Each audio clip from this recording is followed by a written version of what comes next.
Arrumando cabelo.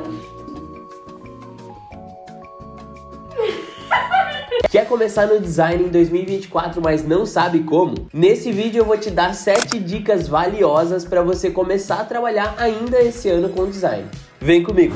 A primeira dica é não se importar com as inteligências artificiais. Tem muita gente que agora, nesse surgimento das inteligências artificiais, falaram: ah, não, vai acabar com os designers, porque não vai mais precisar dessa profissão. Na verdade, essas pessoas estão bem enganadas. As inteligências artificiais são nossas amigas e não nossas inimigas. Elas vão mais nos ajudar do que nos atrapalhar. Então elas vão deixar o nosso trabalho ainda mais completo e não nos substituir. E mesmo no mundo utópico, que as inteligências artificiais dominaram a área do design, ainda vai precisar de alguém que manipule elas. Então a profissão do designer ainda vai existir. Mas você pode ficar tranquilo que na verdade está muito melhor de começar agora, porque tem muitos processos que estão muito mais fáceis dentro do design. O recorte de imagens, que antigamente era muito chato de fazer, agora está muito mais tranquilo. A remoção de objeto, a geração de objetos. E querendo ou não, tem muito trabalho ainda que precisa da mão humana. Então para criar um logotipo, por exemplo, precisa de todo um pensamento em volta do conceito dessa logotipo que vai precisar da gente. Uma IA provavelmente consegue gerar uma imagem, mas ela não vai ter conceito nenhum, não vai ter nada por trás. E isso só a gente vai conseguir fazer. A segunda dica é que você vai precisar sim de muita teoria, mas muito mais prática. Eu gosto de fazer a comparação que design é como estudar inglês. Que você pode até estudar ali o verbo to be, todas aquelas normas, mas o que realmente vai fazer você aprender o inglês é ir lá nos Estados Unidos ou falar com pessoas de fora, falar com pessoas que falem essa língua. Então o que realmente vai fixar o aprendizado é você praticar. Então faça como no inglês, estude a teoria, mas coloque essa teoria em prática sempre que possível. Aí muitas pessoas vêm com a barreira: ah, Gustavo, mas eu não tenho criatividade, eu não sei por onde começar, eu não sei como começar a criar. Uma coisa que você tem que ter em mente é que a criatividade ela é treinada. Então você pode treinar a sua criatividade vendo referências, praticando todos os dias, que isso vai criar um repertório imenso na sua cabeça para fazer novas criações. Então consuma diariamente, quando você acorda, quando você almoça, quando você janta, referências. Onde você vai pesquisar essas referências? Tem 3 sites que eu utilizo bastante, que é o Pinterest, o Behance e o Dribbble. Lá você vai encontrar várias outras criações de vários outros designers que vai ajudar você a ter criatividade. Beleza, Gustavo, eu aprendi como treinar minha criatividade, mas como eu vou treinar o design em si? Como eu vou começar a fazer ali as minhas primeiras criações? Aí eu te indico a técnica do espelhamento, que no caso você vai lá nesses sites que você pega as referências, procura alguma imagem que você gostou, algum criativo, algum post e tenta reproduzir exatamente igual. Acredito que muitas pessoas que já foram desenhar alguma coisa, quando começaram, usaram o computador, a tela do computador, para passar por cima ali os traços e efetivamente conseguir desenhar aquilo ali que você queria. É basicamente a mesma coisa no design. Você vai começar copiando para entender mais ou menos o software, para entender como você pode fazer as coisas, ou até seria interessante você pegar alguns templates e entender a estrutura deles, como é produzido cada efeito dentro daquele criativo que você viu, que isso vai te ajudar a ter uma noção maior de como é produzidos os criativos e, consequentemente, praticar. A terceira dica que eu dou é aproveitar a pequena barreira de entrada. Hoje tem várias profissões que a gente precisa desembolsar muito dinheiro pra gente chegar onde realmente a gente quer chegar. Para ser videomaker ou fotógrafo, por exemplo, a gente precisa de equipamentos muito caros. Pode começar ali com equipamentos mais baratos, mas mesmo assim, o equipamento mais caro vai te dar uma entrega melhor. Numa profissão mais tradicional, por exemplo,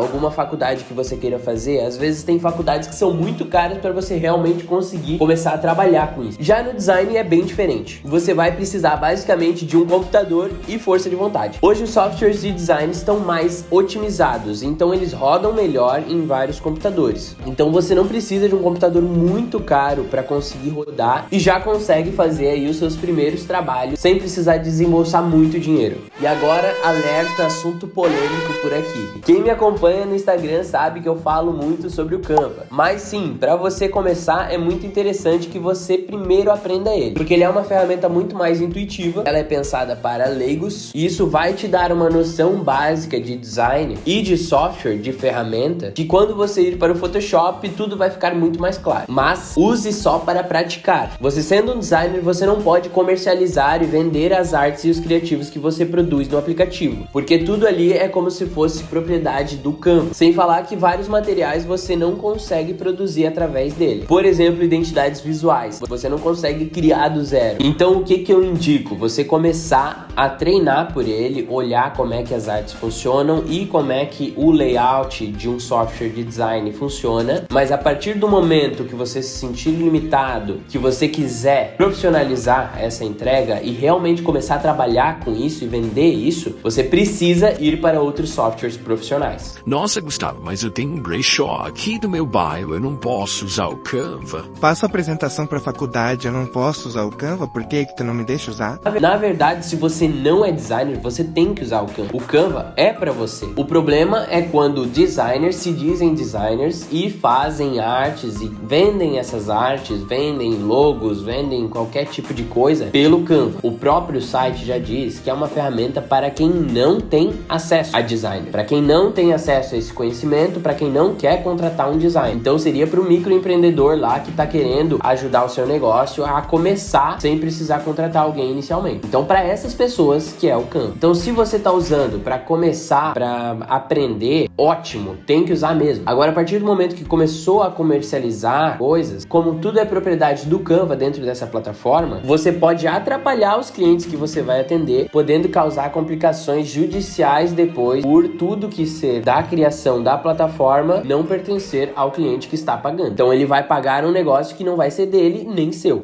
Eu tô usando para praticar só para ter uma noção de como é que é o software de design. Ótimo, perfeito. Agora a partir do momento que você cobra para utilizar materiais que não são seus, aí pode ser um problema para você e para o seu cliente. Então canveiro, cuidado. Você canveiro que tá cobrando pelas suas artes, você não vai ver Papai Noel. Você não vai ver Papai Noel, não vai ver a árvore de Natal. Pegou? Pegou a referência? Para a gravação. Vi você vestido assim. Para a gravação. A quarta dica é escolher a sua área. Como assim área, Gustavo? Design gráfico, é design gráfico. Eu vou fazer artezinha pro Instagram e é isso. Na verdade, não. Dentro do design, você consegue trabalhar com UI e UX, que no caso seria a interface do usuário, a experiência do usuário, landing pages para infoprodutos, identidades visuais, social media, que no caso seriam os posts para redes sociais. Os softwares que você vai aprender vão te permitir fazer tudo isso. E no início, você deve fazer tudo isso sim, para ver o que você se sai melhor, para ver qual a sua maior facilidade, mas depois você vai ter que afunilar esse leque de serviços que você vai oferecer. Vou dar um exemplo de um médico. Cada médico tem sua especialização. Quando a gente tem um problema específico, a gente quer um médico específico para tratar esse nosso problema. A gente vai confiar mais no médico que sabe exatamente o que a gente está passando, que é especializado no que a gente está tendo problema. Então a mesma coisa é com design. Já ouviu aquele ditado do quem faz tudo não faz nada? Você faz de tudo um pouco, você não consegue aprofundar muito bem a sua entrega, não consegue cobrar muito bem por isso. Não só pela questão do dinheiro, mas pelo valor que o profissional que vai te contratar vai ver em você e também a capacidade da sua entrega. Você estuda só uma coisa, você vê que aquilo ali é muito mais profundo do que você realmente imaginava. Então eu sempre, desde o começo, me interessei por logotipo. Depois eu vi que, na verdade, logotipo faz parte de uma identidade visual. E depois eu vi que a identidade visual faz parte de um branding. E hoje eu trabalho com o branding. Ou seja, conforme você aprende mais, você consegue cobrar mais por esse serviço e consegue melhorar ainda mais a sua entrega. A quinta dica que eu dou, que na verdade é uma dúvida que muitas pessoas têm, é se você começa na carreira CLT ou tenta ser um freelancer, autônomo no caso, né? Tem um vídeo aqui no perfil que vai te dar os prós e os contras de ambos os lados, que vai aprofundar muito melhor esse assunto, mas aqui eu vou dar uma revisada geral para te ajudar nessa decisão. Quero começar no design, mas não tenho dinheiro agora. Começa CLT. Isso vai te dar segurança, vai fazer com que todo mês pingue um dinheirinho na sua conta e você vai poder treinar, arriscar, errar, porque não é o seu que está na reta. E se você tiver a oportunidade de começar como autônomo, eu ainda não tô trabalhando, ainda não tenho conta para pagar, ou tenho dinheiro guardado, posso arriscar um pouco, aí você começa como autônomo. Vai procurando seus clientes, mas entenda que se ele pedir uma coisa que você não sabe entregar, isso pode ter problemas depois. Então você precisa afiar muito bem o seu machado. O que eu indico para você, né, que tá começando, indiferente se tem dinheiro guardado, se não tem, foi uma coisa que eu fiz na minha carreira, que é começar a CLT para pegar uma experiência, para fazer um networking com outras pessoas que, né, vão estar no mesmo nicho que você, para conhecer outros profissionais, entender como é que funciona a entrega de outros profissionais e afiar muito bem o seu machado para depois se tornar um autônomo. E enquanto você estiver no CLT, vai guardando um dinheirinho ali, vai fazendo uma reserva financeira para depois poder assumir esse risco, porque daí você vai ter uma entrega muito legal, você vai ter uma segurança de um dinheiro ali, guarda pelo menos uns 3 meses da sua renda. Eu me garanto no dinheiro, eu me garanto na minha entrega, provavelmente vai dar muito certo de você conquistar os seus próprios clientes. Fechou? A sexta dica que eu dou é faça um portfólio. Indiferente se você for tentar ser CLT ou autônomo, as pessoas vão precisar ver o seu trabalho. A empresa que vai te contratar como CLT vai precisar ter alguma amostra do que você sabe fazer, e o seu cliente que for te contratar também precisa ver isso. Não tenho clientes ainda, não fiz nenhum projeto. Produza portfólios fictícios e poste no Behance, no Instagram, que isso vai aumentar a sua visibilidade e vai mostrar o que você realmente sabe fazer. Mas cuidado! Um erro que muita gente comete é ir lá fazer os portfólios fictícios, postar no Behance, postar no Instagram e só esperar o cliente cair do céu. Não funciona assim, tá? Eu vi muita gente fazer isso e eu também fiz, que é achar que o portfólio vai salvar a minha vida e trazer clientes do mundo inteiro. Mas não funciona assim. Você precisa estar ali todos os dias falando que dor que você resolve no Instagram, no Behance, prospectando da maneira convencional, ligando para os clientes, mandando e-mail, para você sim ser contratado. Porque às vezes você é muito talentoso, mas você deixa o seu portfólio só lá no Behance, não vai para o cliente mostrar. E às vezes um designer que vai ter menos experiência que você foi atrás do cliente, conseguiu conquistar ele e você vai ficar aí sem cliente e sem dinheiro. Então faça um portfólio, mas não espere que isso vai resolver todos os seus problemas. Vai atrás dos seus clientes. Sétima e última dica, mas não menos importante. Não vou falar isso agora, só porque eu tô falando.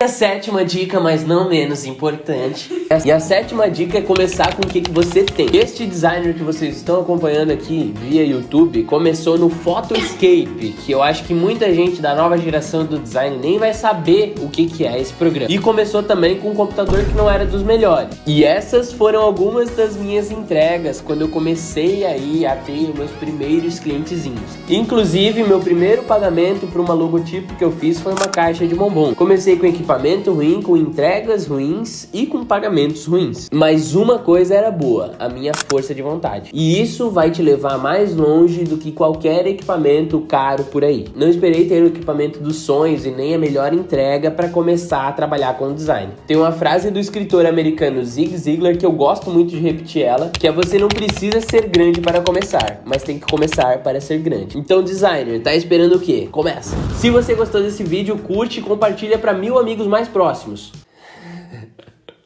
Se você gostou desse vídeo, curte aqui pra gente saber que você gostou desse conteúdo e pra indicar pra mais designers que estão começando, e se inscreve nesse canal que você vai acompanhar várias outras dicas pra te profissionalizar realmente no design. Eu vou ficando por aqui e valeu!